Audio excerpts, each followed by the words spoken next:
タンク機関車のトーマスは長年支船で働いているが、なんとかうまくやっている。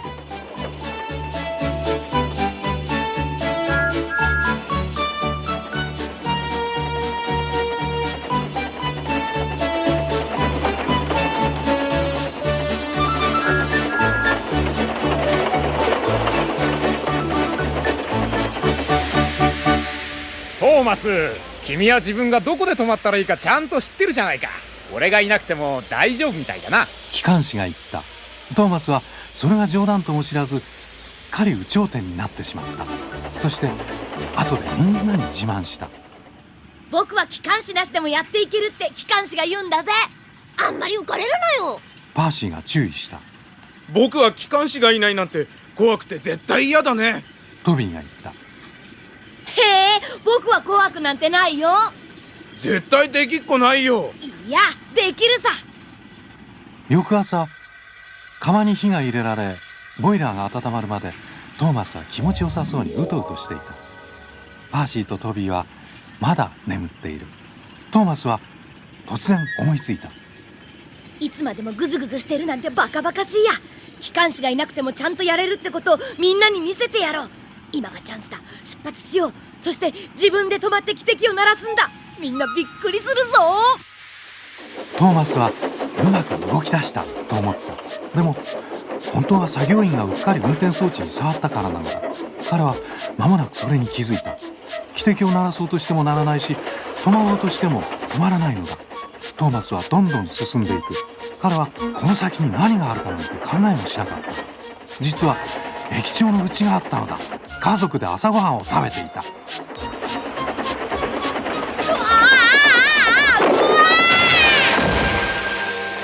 家は大きく揺れ、壊れたガラスや壁があちこちに飛び散った。トーマスはというと、木の枝の引っかかった顔を突き出し、部屋を覗いていた。彼は口が聞けなかった。駅長と彼の奥さんは壊れた皿を拾いながらブツブツ言った。なんて情けない機関車でしょ。朝ごはんをめちゃめちゃにしてまた作り直さなきゃならないわ。彼女がドアをバタンと閉めると、トーマスの上に壁が崩れて落ちた。トーマスはしょんぼりした。間もなく作業員たちが来て、家を頑丈な柱で支え、庭にレールを敷いた。それからスコットランド出身の双子の機関車ドナルドとダグラスがやってきた。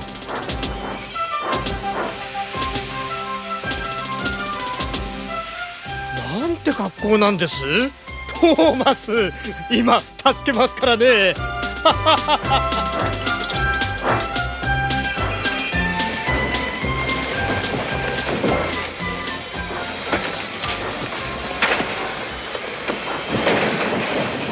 ドナルドとダグラスは勢いよく蒸気を吐き、トーマスを無事に引っ張り出した。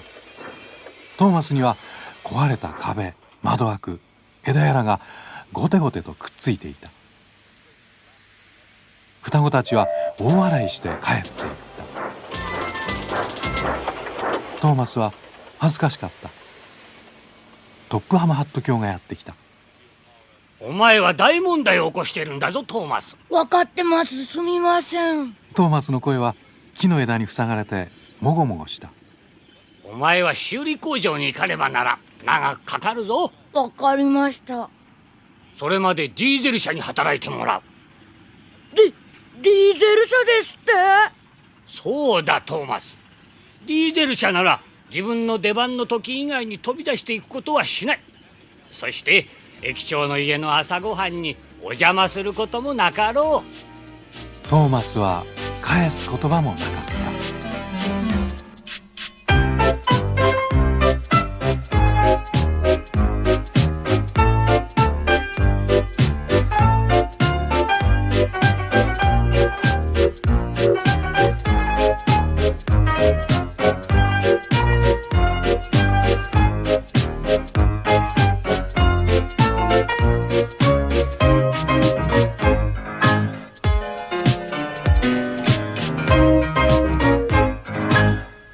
ダックは大西部鉄道の機関車であることに誇りを持っていて、よくその自慢話をする。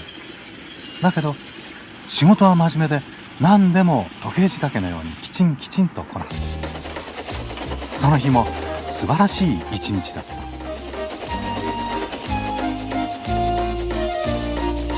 貨車も客車もよくやってくれたので乗客が文句を言うこともなかった。しかし他の機関車たちは忙しい仕事を嫌がった。そこでダックは言った。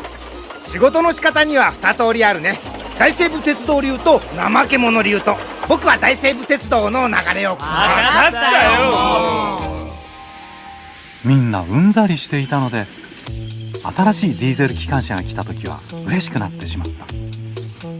その新人はゴロゴロ言いながらみんなのそばに行った。トップハムハット卿が彼をみんなに紹介した。彼の名はディーゼルだ。試しに使ってみようと思うんだが、ダック、彼にいろいろ教えてやってくれ。よろしく。ディーゼルは油っぽい声で挨拶した。会えて嬉しいよ。あちらはジェームス、ヘンリーにゴードンだね。こんな有名な機関車たちに会えるなんて光栄だよ。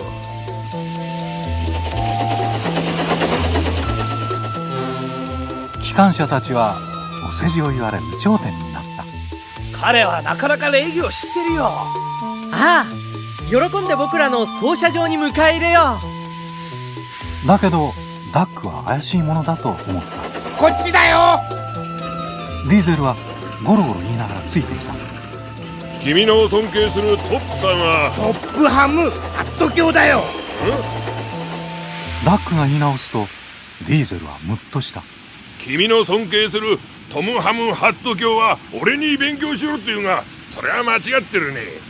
俺たちディーゼル機関車は優秀なんだ。何だって知ってるし何だってできる。俺がこの操車場に来たのもここをもっと良くするためなんだよ。そんなに優秀なら僕の貨車を集めてくれるかい？僕の貨車はこっちだ。分かってるさ、そんなこと。ディーゼルは勇んで出て行った。ダックが様子を見に戻るとディーゼルは引き込み線から間違った貨車を引っ張り出そうとしていた。貨車は空っぽだったが長い間使われていなかったので錆びついて動かなかった。ディーゼルは無理やり押したり引いたりした。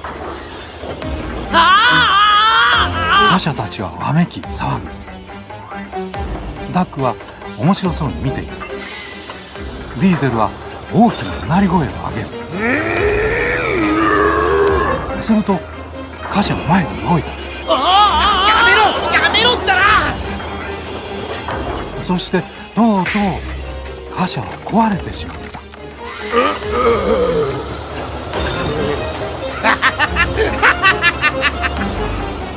ディーゼルはもう一度貨車を押したがびくともしなかった。ダックは別の貨車を集めに行っていた。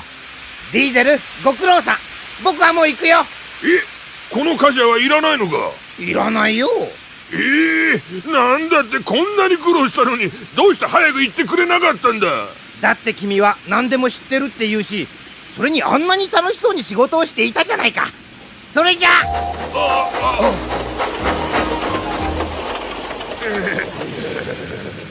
ディーゼルは壊した貨車の後片付けをしなくてはならなかった。彼は嫌でたまらなかった。貨車たちは彼を見て大笑いし歌を歌った。急募でディーゼルが貨車に組みつき、いいとこ見せようと這いずり回る。だけど間違った貨車を引いて力みすぎて壊しちゃった。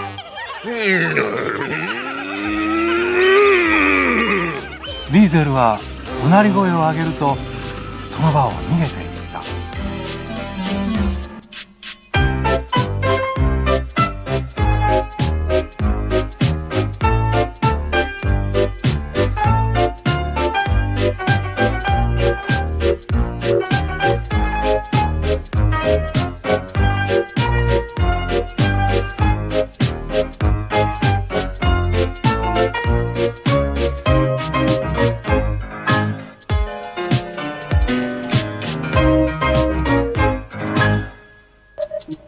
Diesel, the new engine, was sulking. the freight cars would not stop singing rudely at him.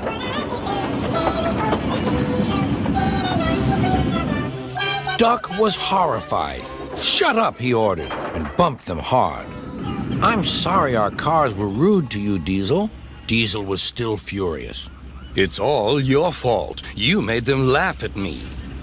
"Nonsense," said Henry. "Duck would never do that. We engines have our differences, but we never talk about them to the cars. That would be disgraceful," said Gordon. "Disgusting," put in James. "Despicable," finished Henry. Diesel hated Duck. He wanted him to be sent away, so he made a plan. He was going to tell lies about Duck. Next day, he spoke to the cars. "I see you like jokes. You made a good joke about me yesterday. I laughed and laughed. Duck told me one about Gordon. I'll whisper it. Don't tell Gordon I told you." And he sniggered away. "Ha, ha, ha!" guffawed the cars. "Gordon will be cross with Duck when he knows. Let's tell him and get back at Duck for bumping us." They laughed rudely at the engines as they went by.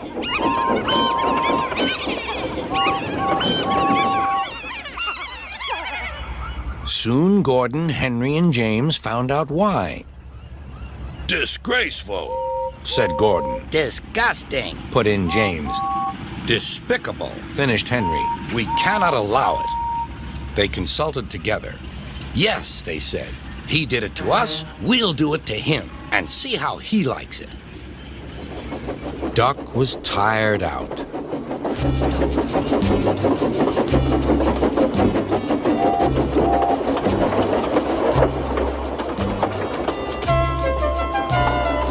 The cars had been cheeky and troublesome.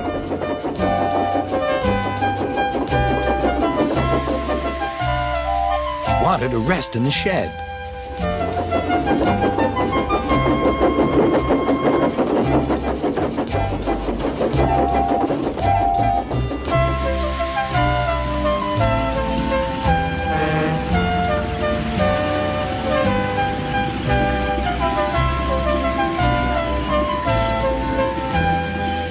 The three engines barred his way.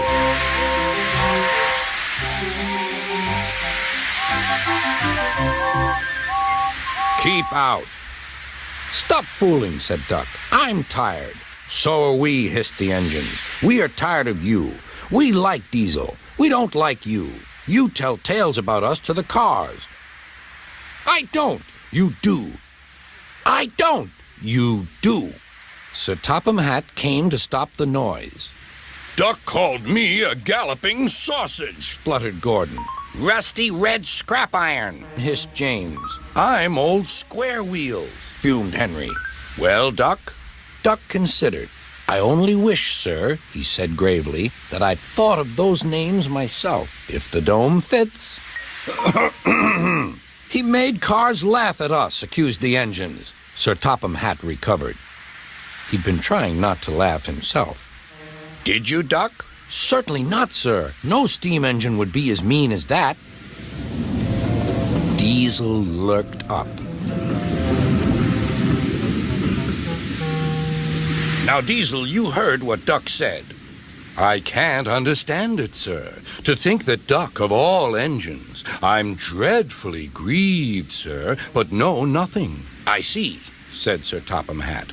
Diesel squirmed and hoped he didn't. "I'm sorry, Duck, but you must go to Edward's station for a while. I know he will be glad to see you." "As you wish, sir." Duck trundled sadly away, while Diesel smirked with triumph.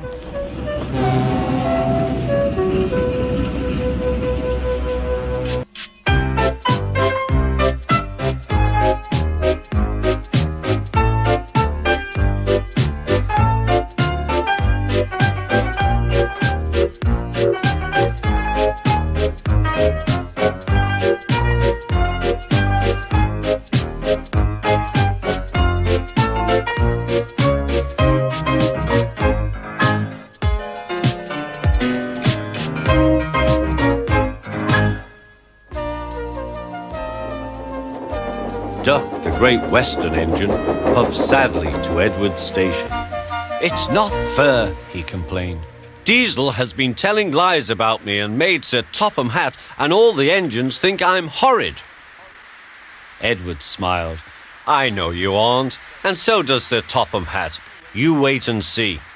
Why don't you help me with these cars?" Duck felt happier with Edward and set to work at once.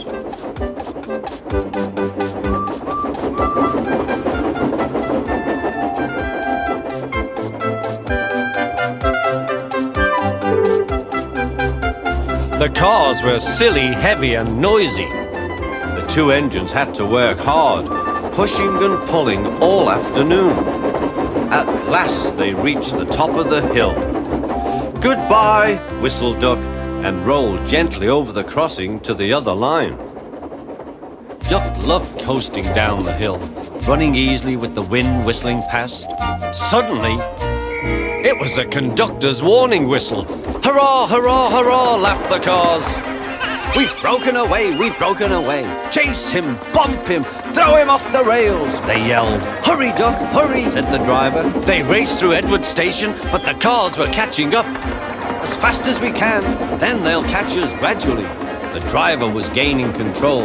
"Another clear mile and we'll do it." "Oh, glory, look at that!" James was just pulling out on their line from the station ahead. Any minute there could be a crash. "It's up to you now, Duck," cried the driver. Duck put every ounce of weight and steam against the cars. "It's too late," Duck groaned and shut his eyes. He veered into a siding where a barber had set up shop. He was shaving a customer.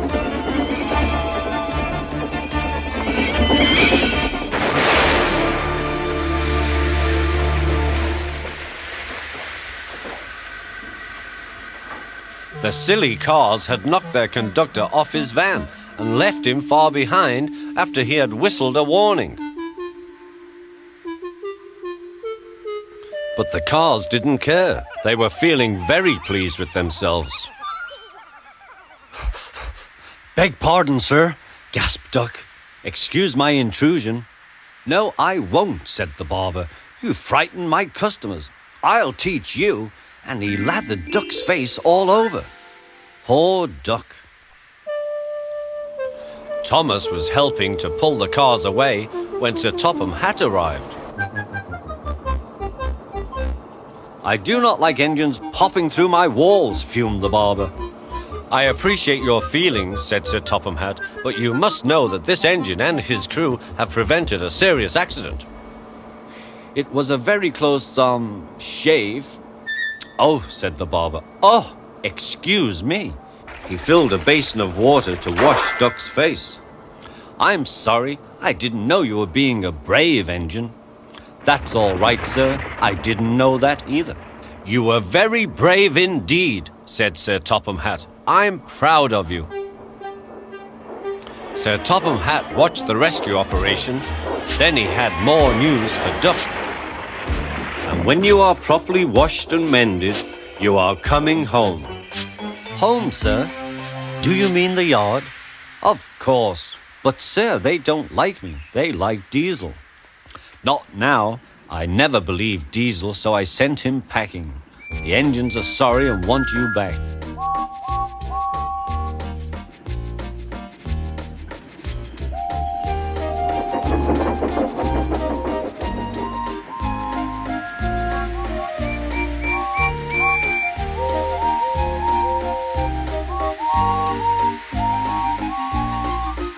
A few days later, when he came home, there was a really rousing welcome for Duck the Great Western Engine.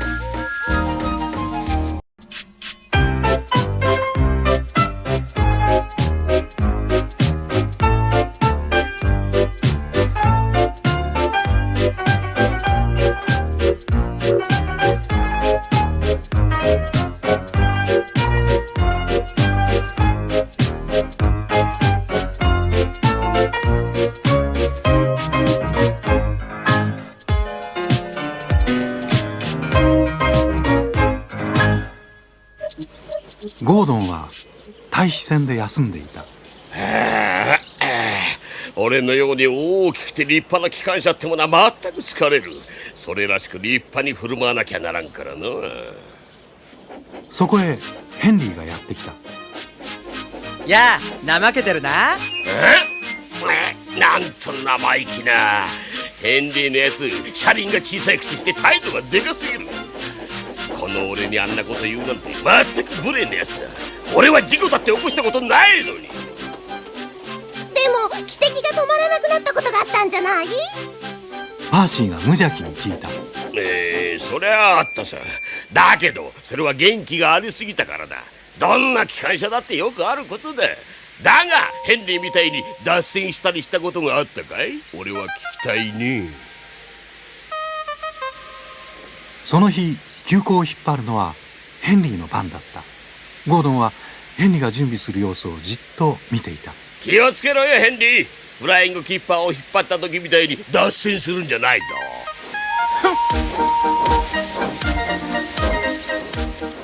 ヘンリーはプリプリ怒って出て行った。ゴードンはあくびをして眠ってしまった。だが間もなくゴードンの機関士が起こしに来た。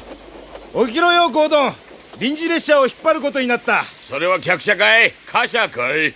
貨車だよ。貨車？なんてこったよ。ゴードンの釜の火がまだ小さくて出発できないので、ゴードンの向きを変えてやるためエドワードがゴードンを押して転車台に乗せることになった。ああ、嫌だ嫌だ。ゴードンはしきりにぼやいている。バカバカしい、バカバカしい。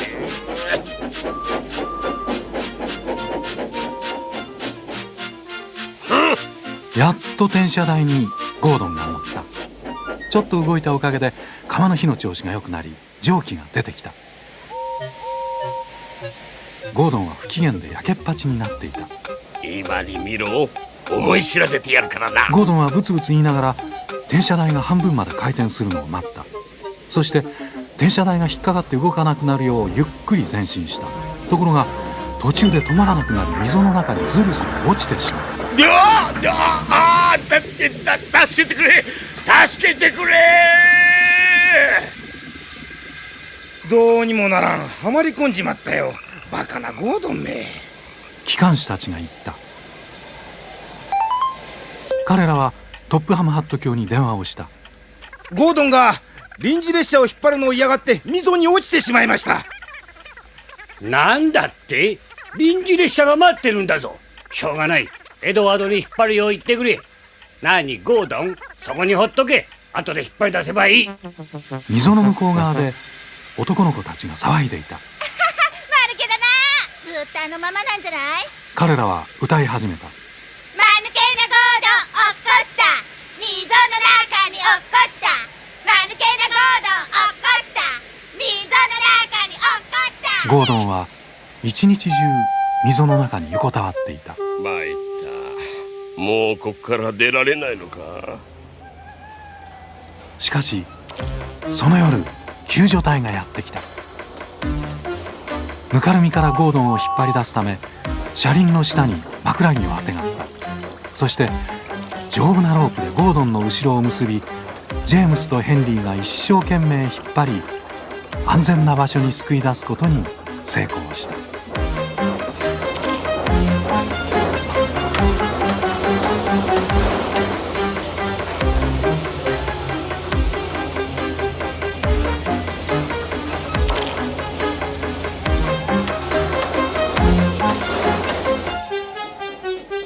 その夜遅くゴードンはゆっくり這うようにして機関庫に帰った。悲しかったがちょっぴり賢い機関車になった。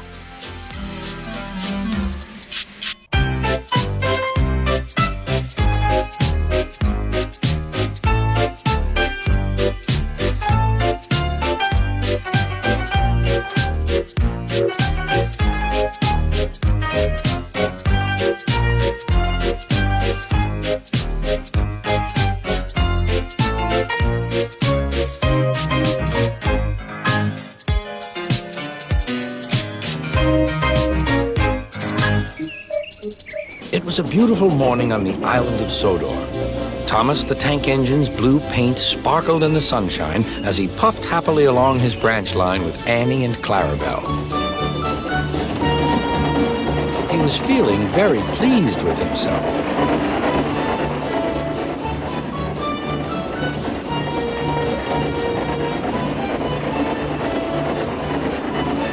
"Hello, Thomas," whistled Percy. "You look splendid." "Yes, indeed," boasted Thomas. "Blue is the only proper color for an engine." "Oh, I don't know. I like my brown paint," said Toby. "I've always been green. I wouldn't want to be any other color either," added Percy.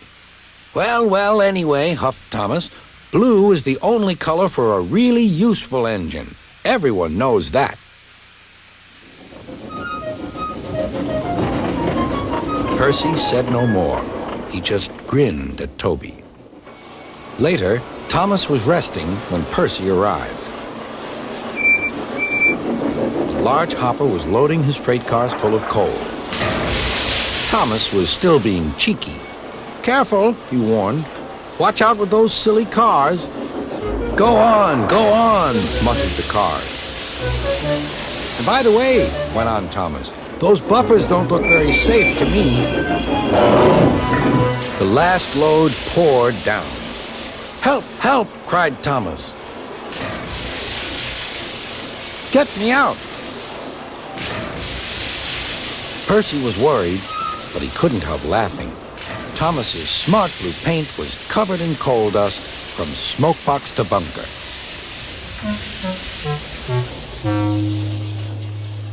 "Ha ha!" chuckled Percy.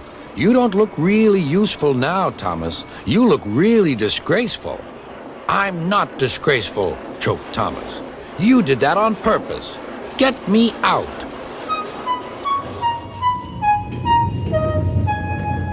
It took so long to clean Thomas that he wasn't in time for his next train. Toby had to take Annie and Clarabelle. "Poor Thomas," whispered Annie to Clarabelle. They were most upset.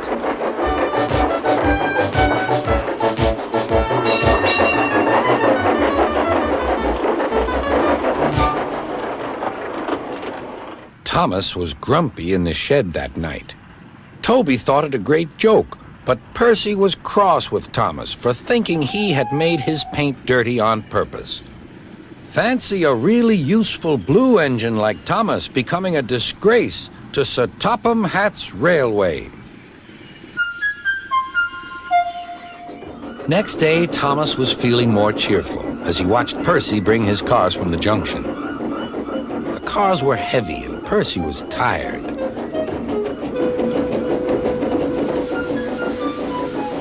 "Have a drink," said his driver. "Then you'll feel better." The water column stood at the end of the siding with the unsafe buffers. Suddenly, Percy found that he couldn't stop. The buffers didn't stop him either. "Oh!" wailed Percy. "Help!" The buffers were broken, and Percy was wheel-deep in coal. It was time for Thomas to leave. He had seen everything. "Now Percy has learned his lesson, too," he chuckled to himself.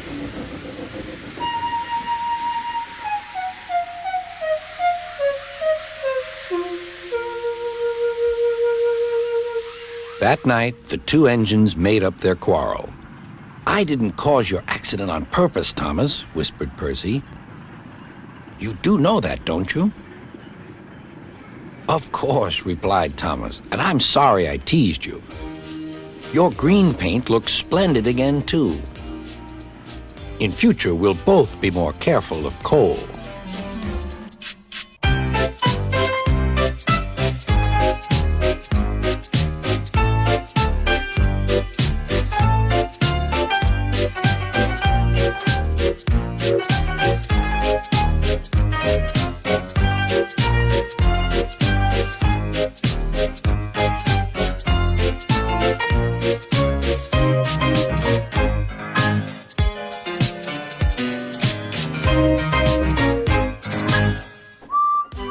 Edward was getting old, His bearings were worn and he clanked as he puffed along. He was taking empty cattle cars to a market town. The sun shone, birds sang. But Edward was heading for trouble. Come on, he puffed. Oh, screamed the cars. Edward puffed and clanked, the cars rattled and screamed. Some cows were grazing nearby. They were not used to trains. The noise and smoke disturbed them. As Edward clanked by, they broke through the fence and ran across the line. A coupling was broken and some cars were left behind. Edward felt a jerk, but didn't take much notice. He was used to cattle cars. Bother those cars, he thought. Why can't they come quietly? He was at the next station before either he or his driver realized what had happened. When Gordon and Henry heard about the accident, they laughed and boasted. Fancy allowing cows to break your train. They wouldn't dare do that to us. We'd show them. Old Toby was cross. You couldn't help it, Edward. They've never met cows. I have, and I know the trouble they are.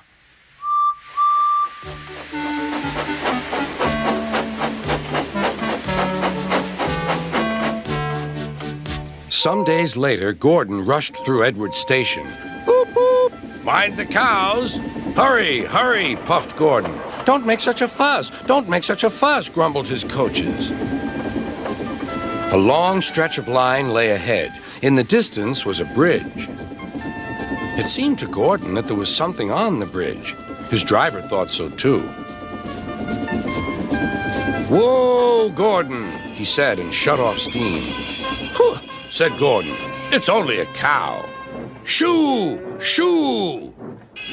He moved slowly onto the bridge, but the cow wouldn't shoo. She had lost her calf and felt lonely. Bleh, she said sadly. Everyone tried to send her away, but she wouldn't go. Henry arrived.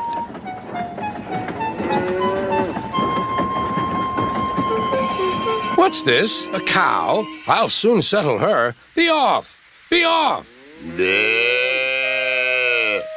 Henry backed away nervously. I don't want to hurt her.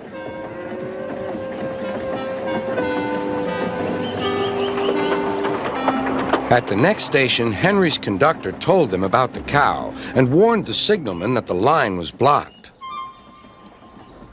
That must be Bluebell, said the porter. Her calf is here, looking for her mother. Percy will take her along.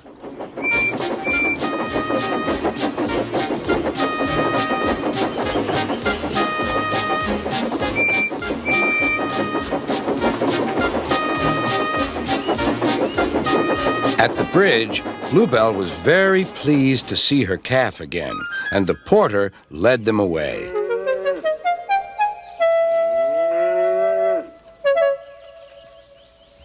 Not a word. Keep it secret, whispered Gordon and Henry to each other.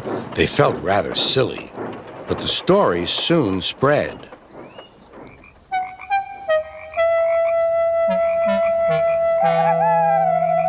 Well, well, well, chuckled Edward. Two big engines afraid of a cow. Afraid? Rubbish, said Gordon. We didn't want the poor thing to hurt herself by running up against us. We stopped so as not to excite her. You see what I mean, my dear Edward? Yes, Gordon, said Edward.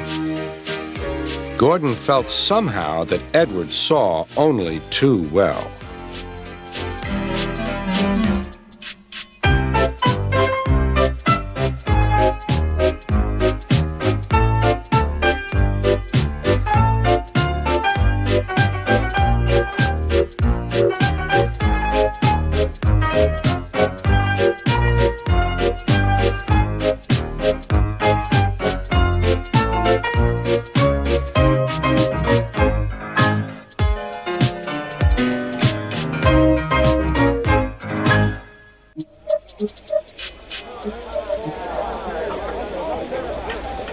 fat controller sat in his office listening to the noise outside. The passengers were angry. The station master came in. "There's trouble in the shed, sir. Henry is sulking, there's no train, and the passengers are saying this is a bad railway." "Indeed," said the fat controller, "we cannot allow that." He found Gordon, James, and Henry looking very cross. "Come along, Henry, it's time your train was ready." "Henry's not going," said Gordon. "We won't shunt like common tank engines. That was Thomas's job. We are important tender engines. You fetch our coaches and we will pull them. Tender engines don't shunt." "Oh, indeed," said the fat controller. "We'll see about that. Engines on my railway do as they are told." And he hurried away to find Edward. The yard has never been the same since Thomas left to run his branch line, he thought sadly. Edward was shunting. "Leave those trucks, please, Edward," said the fat controller. "I want you to push coaches for me in the yard."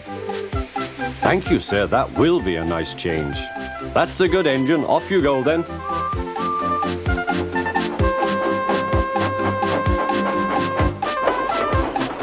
So Edward found coaches for the 3 engines, and that day the trains ran as usual.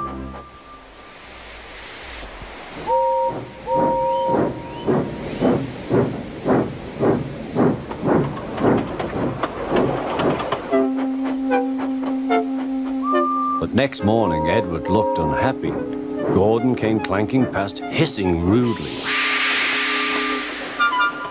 "Bless me," said the fat controller, "what a noise." "They all hiss me, sir," answered Edward. "They say tender engines don't shunt, and last night they said I have black wheels. I haven't, have I, sir?" "No, Edward, you have nice blue ones, and I'm proud of you. Tender engines do shunt, but all the same, we do need another tank engine here." He went to a workshop, and they showed him all sorts of engines.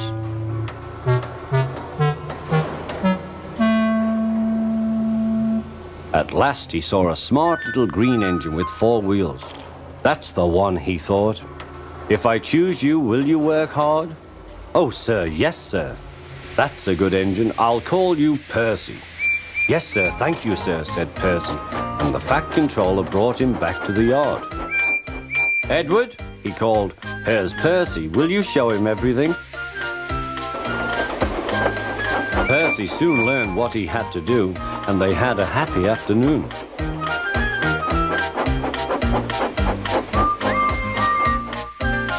Then Henry came by, hissing as usual.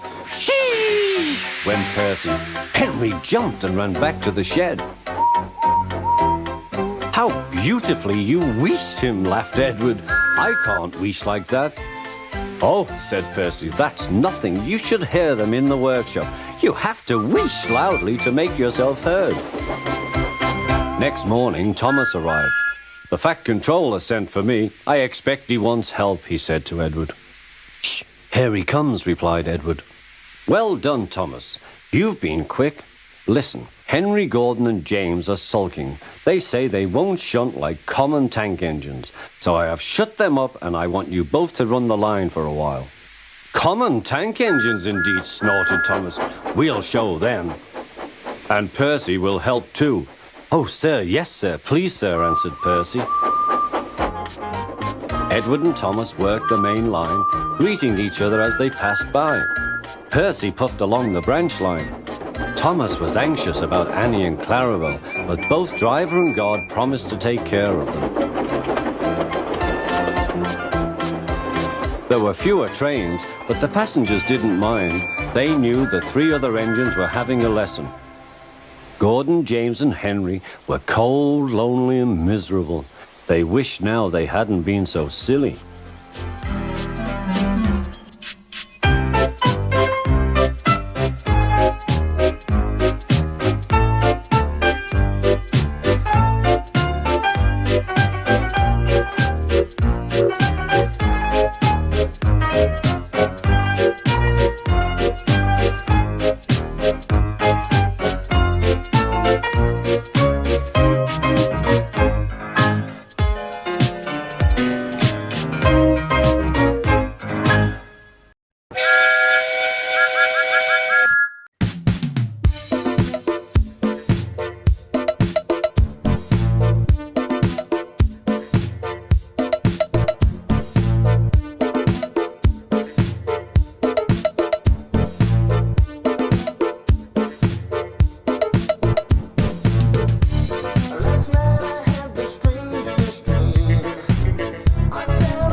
meet another girl like you. I will tell her, never want another girl like you.